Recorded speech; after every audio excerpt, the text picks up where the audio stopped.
Silverstone made a welcome return to the MotoGP calendar for the first time in 2 years, and Fabio Quartararo made for a familiar face on the top step of the rostrum. It was a weekend chock full of talking points in action, and you may not have caught everything that happened on track, so these are the other battles you may have missed from the British Grand Prix.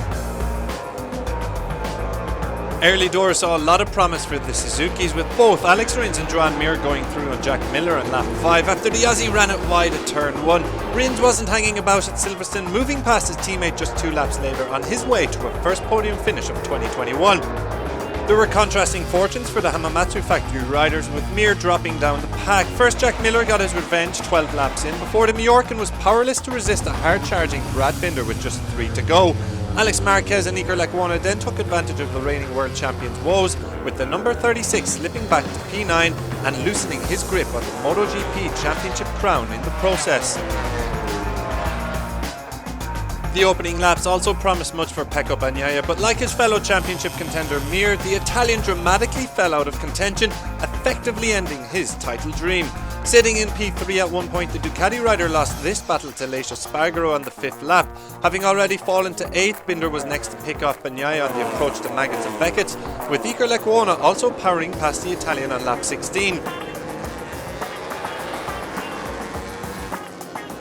Things only went from bad to worse for Bagnaia as he slipped behind Johann Zarco, Danilo Petrucci and Taka Nakagami in the final few laps to record a disappointing 14th place finish.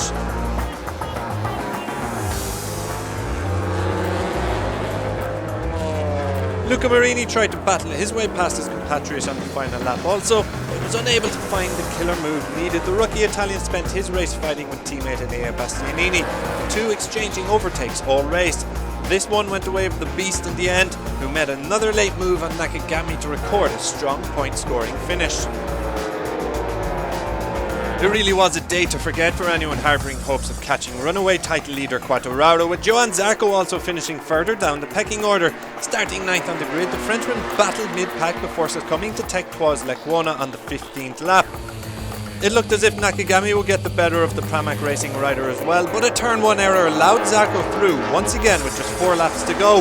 However, it still wasn't enough to crack the top 10. Valentino Rossi earned the best qualifying result since the Qatar GP, lining up 8th on the grid, but unfortunately for the doctor, it proved a difficult day at Silverstone. He slipped behind Alex Marquez at the beginning of the 7th lap, and despite showing his fighting spirit to keep Nakagami at bay, the pressure from the Honda rider eventually told. Binder was next on lap 12. The South African stuck a move up the inside of the Yamaha man at turn 7, and then a couple of rookies began to hunt down the 9-time world champion, both Marini and Bastianini moving past Rossi by the 17th lap. The legendary Italian eventually finished in P18 as he said one final goodbye to the Silverstone crowd. We don't have to wait long for our next fix of MotoGP action, with the Aragon GP up next in a little over a week's time. Make sure you tune in then.